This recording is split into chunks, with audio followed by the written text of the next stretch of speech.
wonderful story of love. Tell it to me again. Wonderful story of love.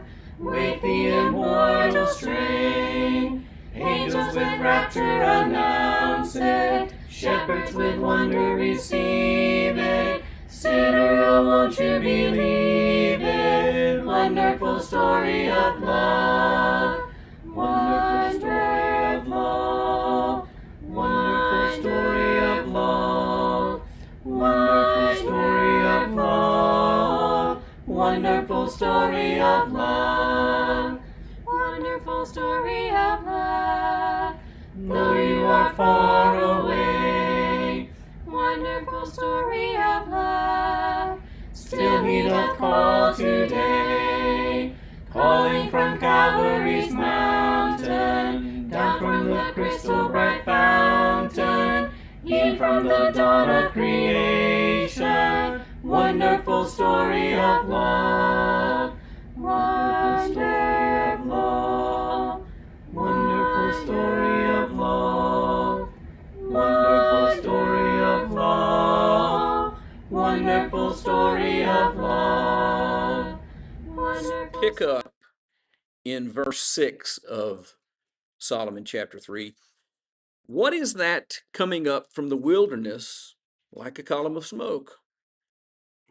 Perfumed with myrrh and frankincense, with all the fragrant powders of a merchant. Behold, it is the litter of Solomon. Around it are 60 mighty men, some of the mighty men of Israel, all of them wearing swords and expert in war, each with his sword at his thigh against the terror by night. King Solomon made himself a carriage from the wood of Lebanon. I'll stop right there just to ask this question. What wood is associated with Lebanon? Cedar. So that's what it's talking about. He made its post of silver, its back of gold, its seat of purple. Its interior was inlaid with love by the daughters of Jerusalem.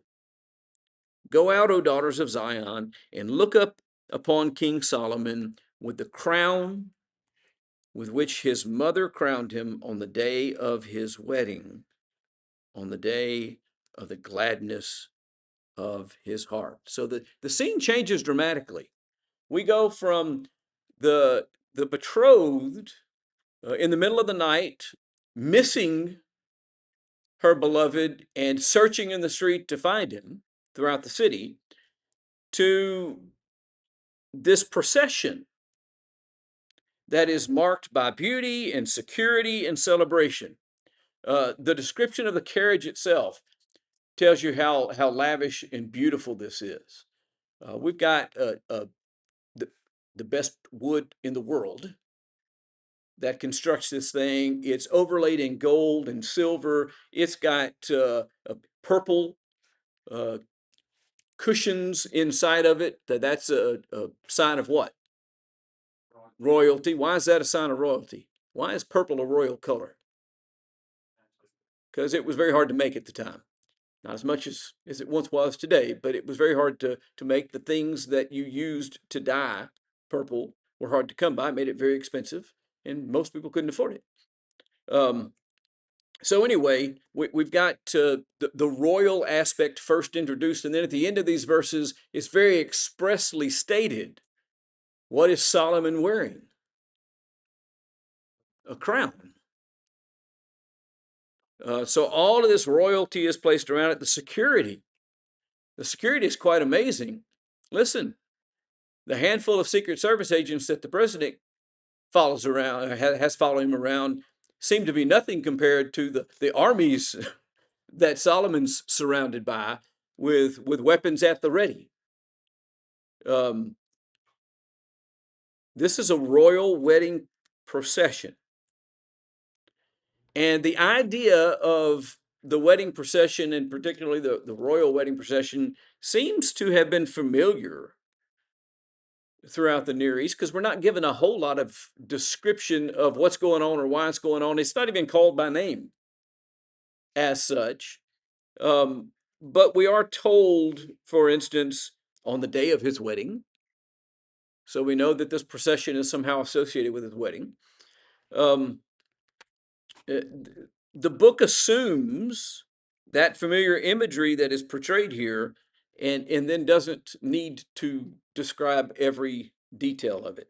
And unfortunately, we're going to talk in just a moment, we don't actually know every detail of what went on.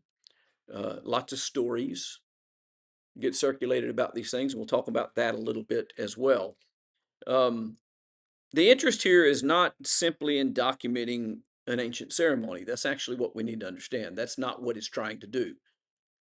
It is portraying the dignity, the security, and the joyful expectation surrounding the covenant union that is the focus. The focus is always that intimate fellowship which they are working toward.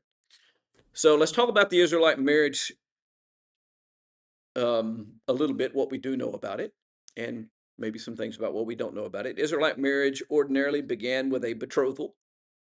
What is a betrothal? Okay, it's a promise. It was a little bit more formal at that point in time. It was essentially a contract. Um, there was usually even some security that went along with that contract. So we got this family agreement that preceded the couple's actual establishment of married life. Um, I don't even know that we have an idea of exactly how long betrothals normally lasted, but they were very, very, very forceful. We have to go way ahead in history to get this, and so it's hard to know if they were as forceful at the time of Solomon as they became at the time of Jesus's birth. But at the time of Jesus' birth, as the betrothal between Mary and Joseph is presented to us early in the Gospels, that is treated essentially the same as marriage in terms of as the legal obligation. When Joseph believed that she had not been faithful to her promise, the whole idea of putting her away is there. We would not associate the idea of putting someone away until after the marriage had taken place. The marriage hadn't taken place yet. They had not yet come together, the text says. And yet, still in that line of thinking is if this person has not been faithful to me, I can put them away. Um, so we don't know that betrothals were that strong in the time of Solomon, but I would argue that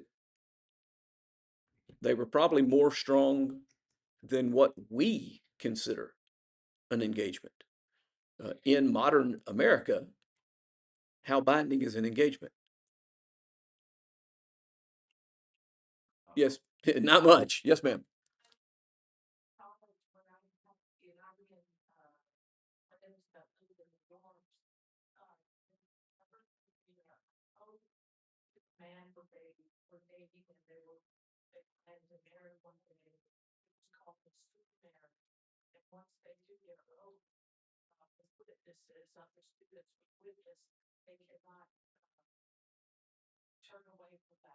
Right. It was. It's much more severe. What's about the worst thing that happens in a modern U.S. engagement that dissolves? You lose potentially a little bit of money, and the primary amount of money usually is what? The engagement ring. Whatever you paid for the engagement ring, because you're probably not getting it back. Now, they may not keep it either, but they're not giving it to you. They're going to do one of two things with it. What are they going to do? They're going to sell it and get the money, or they're going to throw it into the into the river or the lake or the sea or wherever's convenient for it to be lost. Whatever you're going to, you're not getting it back because you're not going to benefit from this thing ending. But anyway, that's kind of how we think of an engagement. Very fickle. It's not unusual for an engagement not to be seen through, much less so in the time uh, that we're talking about. Engagements were taken much more seriously. So anyway, when the appointed time arrived, and I use that language loosely, We don't know exactly what the appointed time consisted of or even who made it. Lots of myths around that. And we'll maybe talk about some of those in a moment because there's some stories that you might have heard. Yes, sir. A bunch, but this one is again not being presented, in my opinion. Well, I'll say it like this: this is either his first one, or it's his most significant one, or it really doesn't have any reference to any one specific marriage of his, but is simply a conglomerate idea of his marriage for teaching purposes. That's the way I'm going to paint that. Because you know what never happens in this book? The wife is never identified. Uh, Therefore, the wife could be any wife. So we've gone along here. The appointed time is close. I'm going to use that language. The bride is prepared. She adorns herself. The groom then comes with his companions to receive her. We actually do have some echoes of this even to this day. Anybody been to a wedding recently? Anybody seen a whole slew of people standing up there with the bride and groom? Anybody know what those people do? They just stand there and don't do anything. They're groomsmen and bridesmaids, and then there is a best man and I mean, basically the most important job is here, hold my bouquet. Eh, Something, unless you have a ring bearer, then that messes that one up. Uh, but uh, but yeah, I mean, there's not really any work for them. Uh, this was a little different. His companions consisted of his close inner circle and the soldiers and the carriage driver and this whole group of people. And included in this is the burning of incense. You see the column of smoke rising before you even see the procession. That's how much incense and such is being burned. You smell their coming, is described in these verses. Um, and so all this is going on. This is a very public thing. And what is happening here is the groom is coming to receive his bride, and then she leaves her household and goes with him to the household or the place prepared for the celebration. We also don't have a lot of information about the celebration part of it. In fact, very little information about the celebration part of it. It personally, I limit my knowledge to what we're told in John 2 about the marriage feast that Jesus went to. And there's not a whole lot there. But we can learn some things from it. Sometimes these things lasted days. That seems to be directly correlated to how wealthy the families were and things like that. We do know from like Matthew 22, the king's wedding feast story, that at that level, the king even supplied clothes for the guests so that you were properly attired. And it goes through that whole thing. And then when he comes in and finds someone not properly attired, he throws him out. Why does he throw him out? Because this person is without excuse. Everything they needed has been supplied to them. They just haven't applied it. And there's a spiritual lesson in that parable for us. But anyway, that's what's going on here. There is no good evidence for a standardized officiated ceremony comparable to our modern wedding. We don't know what they did. I don't even know if they did anything. I don't know if this may be the official ceremony, the traveling to the house and picking her up, bringing her back to the place, and then we just celebrate what's going on. Then the later consummation, and everybody knows, okay, they're married. It's certainly very public and seen. I do believe that at this level of a royal public wedding, that it's probably a little different than the common average person's wedding, in the same vein that no, how many of you witnessed my wedding with my wife? There's one person in the room that saw me marry my wife. How many of you saw Charles and Diana get married? Or Charles and Camilla get married? Or, yeah, on TV, that's what. But mine was not broadcast on TV in a foreign country. And that's my point.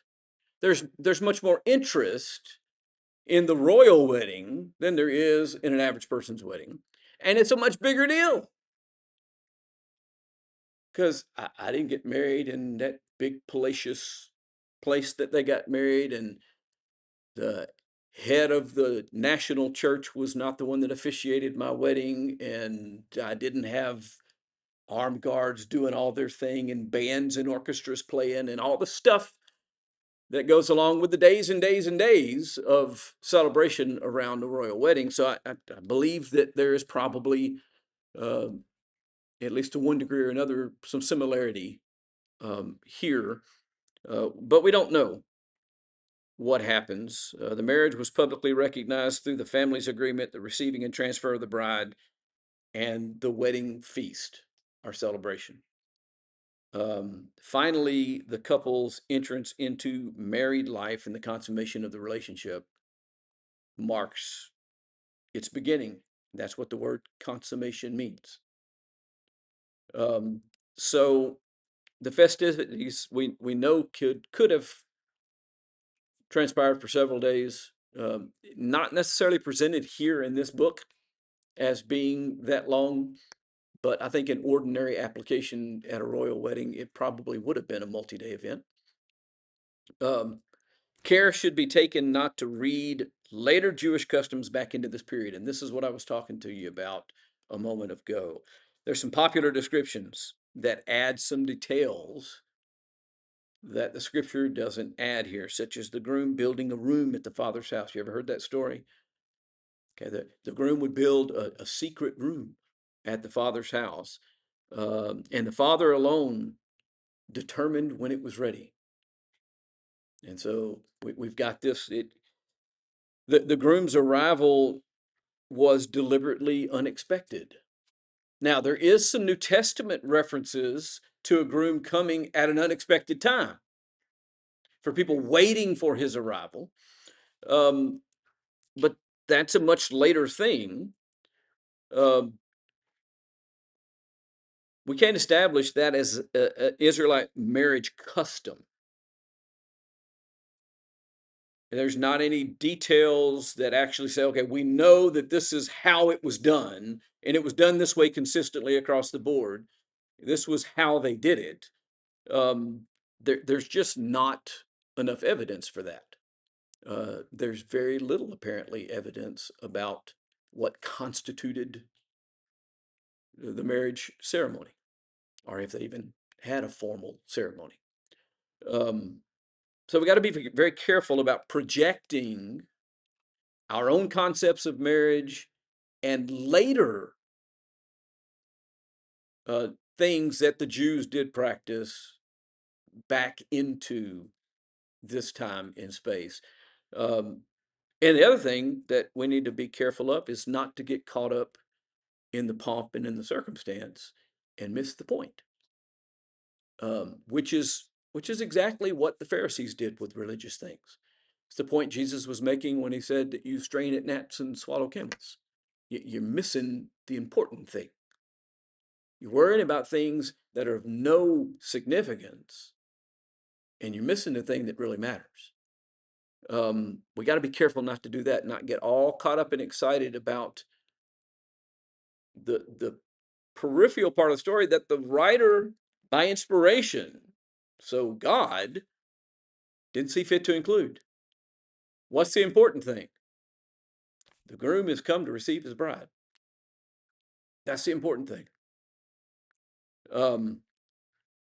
Song of Solomon 3, 6 to 11, which is the last half of this chapter, is portraying an exceptionally magnificent royal form of the wedding procession, leading toward the marriage and ultimate union depicted starting in about chapter 4, verse 16, and on through chapter 5. And so we're moving toward the covenant union, and that's the important thing. This is now going to be completely intimate, joined together. How does the Bible present marriage? Starts back in Genesis 2. A man shall leave his father and mother and shall cleave to his wife, and the two shall become one flesh. We're getting toward that. There's no longer this, where is my beloved? I'd love to find him.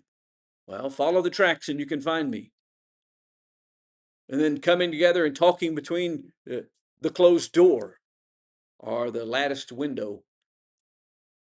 And then, oh, I'm missing him. Let me go out and look for him. No more of that. Ultimately, this inseparable union. What therefore God has joined together, let not man separate. This inseparable union that we're moving toward, that's coming up.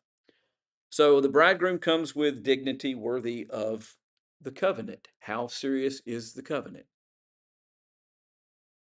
Now, here's an interesting area of discussion. I don't know that I want to spend a whole lot of time with it because it's not really part of my outline, but it is pretty interesting. How important, or is there a level of importance between one marriage and another marriage? Is my question clear enough? Maybe it's not. Does it matter that this is a royal marriage as opposed to a commoner's marriage? Yeah, not to God. Marriage is marriage. And so when I say this procession is presented in a way that is worthy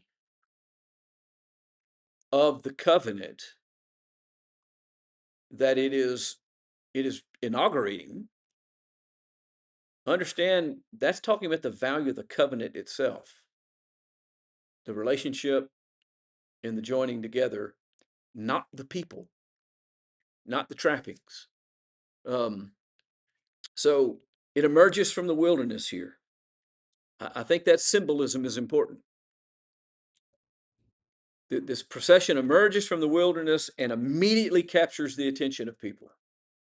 They see the columns of smoke coming from the distance, and they smell the incense, and they are aware. So we got this fragrance and this beauty and this splendor, and it's all emphasizing that this is not an ordinary arrival. This isn't just somebody driving up to say hi. There's something significant about this. We do this from time to time, don't we? For certain major events, we might rent a limousine and arrive to pick someone up in a limousine instead of just driving in our own car if we have the means to do it. Or we might have a limousine prepared to whisk someone away from an event. That's not uncommon in marriages.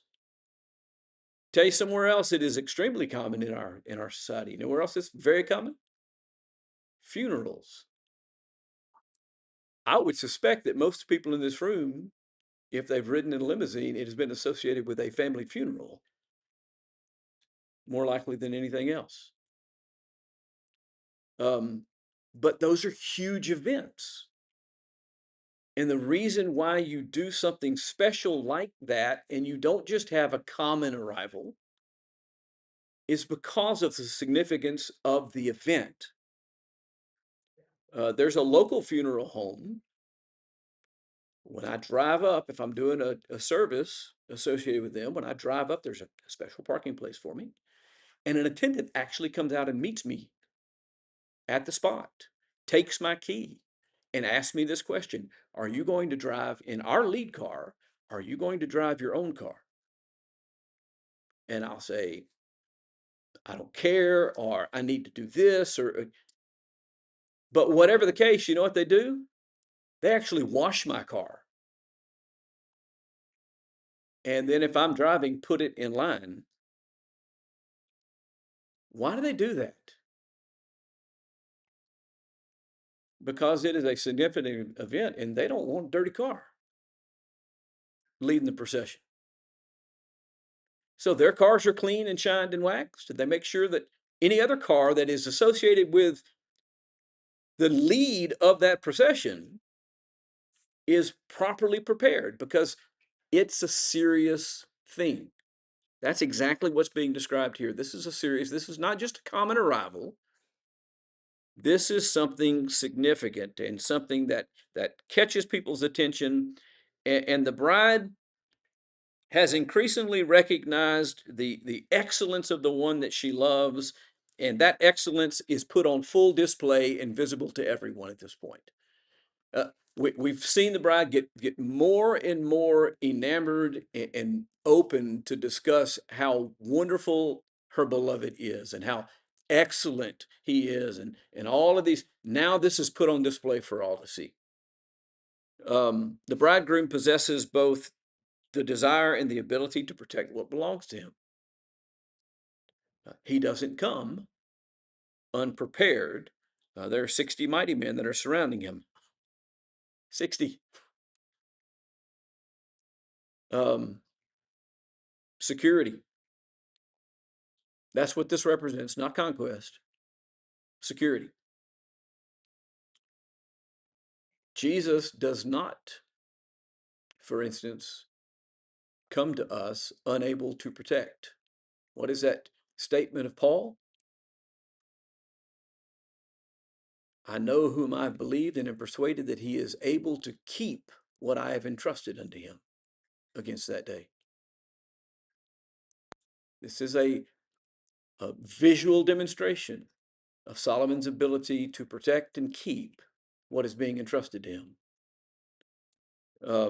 She is being brought into the care of one who is fully able to protect and preserve that relationship. So love is not merely affectionate. We've talked about the affection already, but that's not all that it is. It also provides security for the one who is loved. And we need to understand that. And to make the practical application of these things, we need to understand that in our relationships. That our relationships should not only show that we are affectionate towards someone, but also they should preserve and keep the safety and well-being of the person in the relationship. That applies to our marriages. That applies to our families in general. That applies to the local church.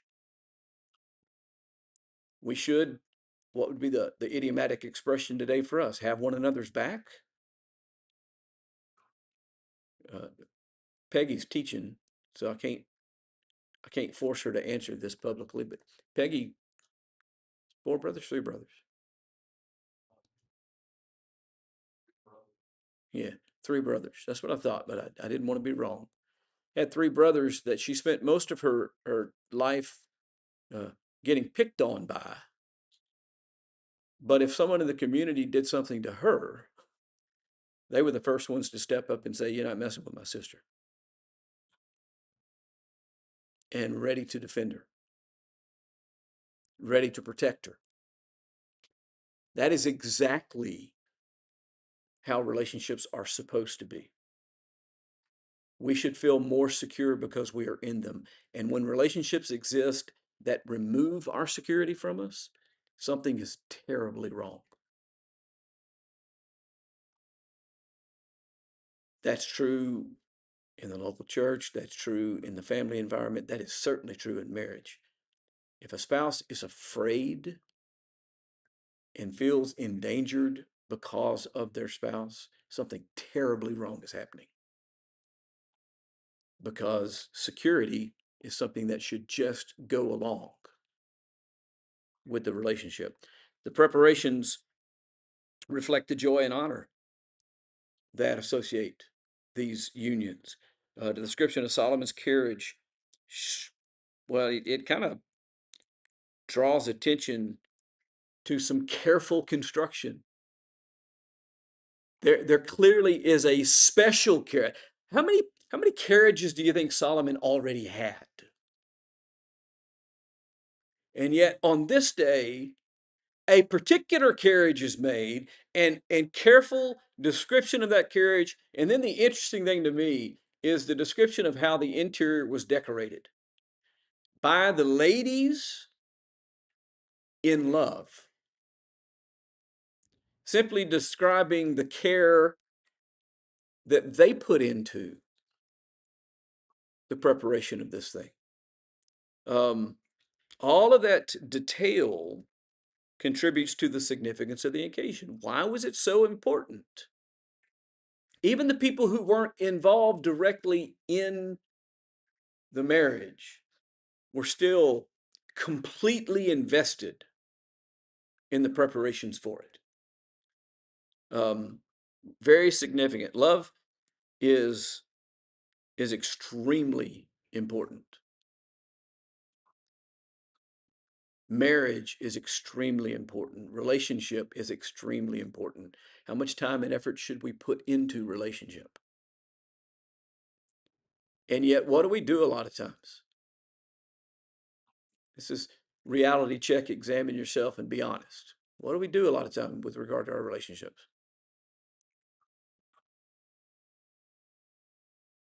Anybody? Okay, sometimes we walk away from it because it's difficult. Take it for granted.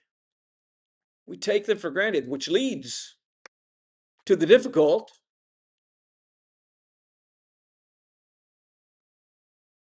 And then the lack of commitment leads to the walking away. It didn't start that way. One of the things I ask people that I counsel with who come to me and say, look, we're having trouble. We want to, the language they use is have marriage counseling. I'm like, okay, I'm not a marriage counselor, but I can talk to you from the biblical perspective about what your obligations are. But one of the things I ask when I talk to them is, why? Why did you marry them in the first place? Because if you can get people to remember how they felt and assess the relationship when it began, and then they honestly compare how they feel and what they're doing today, they realize, you know what, I'm not putting as much into this as I should. And quit focusing on what the other person is or is not doing and start realizing, you know, some of this is what I'm not doing. And that's a healthy thing for all of us to do. But that level of preparation is extremely important here. Covenant love is ultimately celebrated openly. That is another thing that is set forth here. The daughters of Zion are invited to behold the king wearing the crown. Come out and look at him. His crown for his wedding day. And so what grew privately through two individual people's desire and pursuit and growing fellowship now becomes an open, celebrated thing. Is there any parallel to that in our spiritual lives? Give you a hint. Think Romans 10, 9 and 10. Think Romans 1:16. I'm not ashamed of the gospel. Romans 10, 9 and 10 says what? For with the mouth, profession is made unto salvation. If you confess with your mouth Jesus is Lord. Jesus taught that if we are unwilling to profess his name before others, then he will what?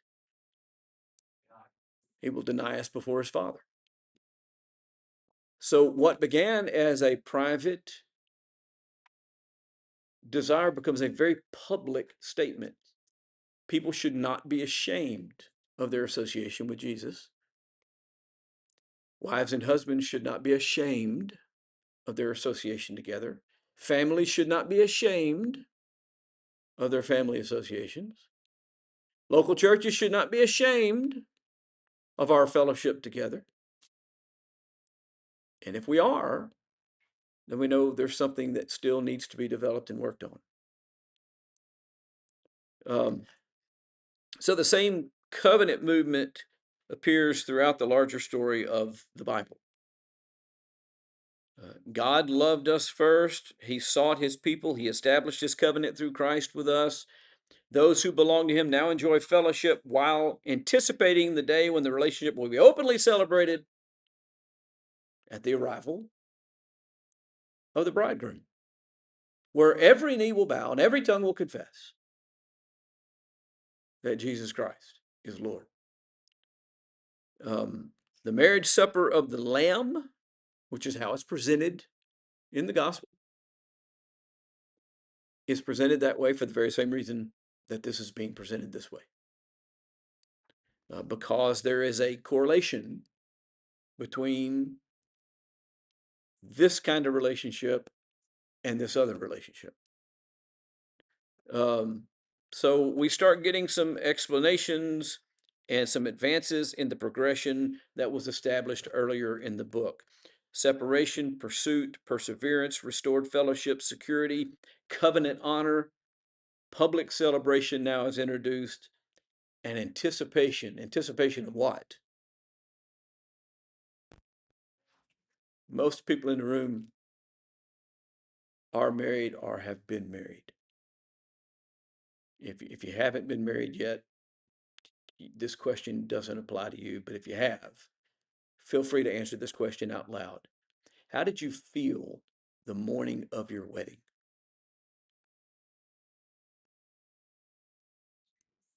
Stressed? It's another word. Excited, that's a good word. What else? Anxious? Nervous? You need little butterflies? By the way, those little butterflies can be connected to nervousness. They can also be connected to excitedness. Why are you excited? What are you excited about? It's finally going to happen. I am finally going to be married. We are finally going to be together today. That anticipation is the way we should look toward the coming of the Lord. So much so that we get to the point that we say with the bride in the book of Revelation,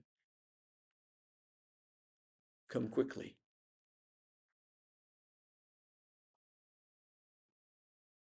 We want him to come because we want to be joined with.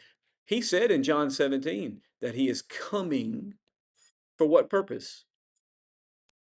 I've gone to prepare a place for you. Yep. I'm going to prepare a place for you, and I will come again and receive you unto myself, bring you back where we will dwell together. That's what we're in anticipation of. And that's what's being portrayed and pictured here. Anybody have any questions or comments? All right. The goal for next week, all the way through chapter 4. All the way through. Got to get caught up. I'm like 2 weeks behind.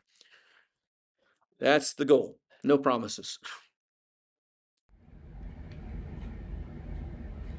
Wonderful story of love. Tell it to me again. Wonderful story of love.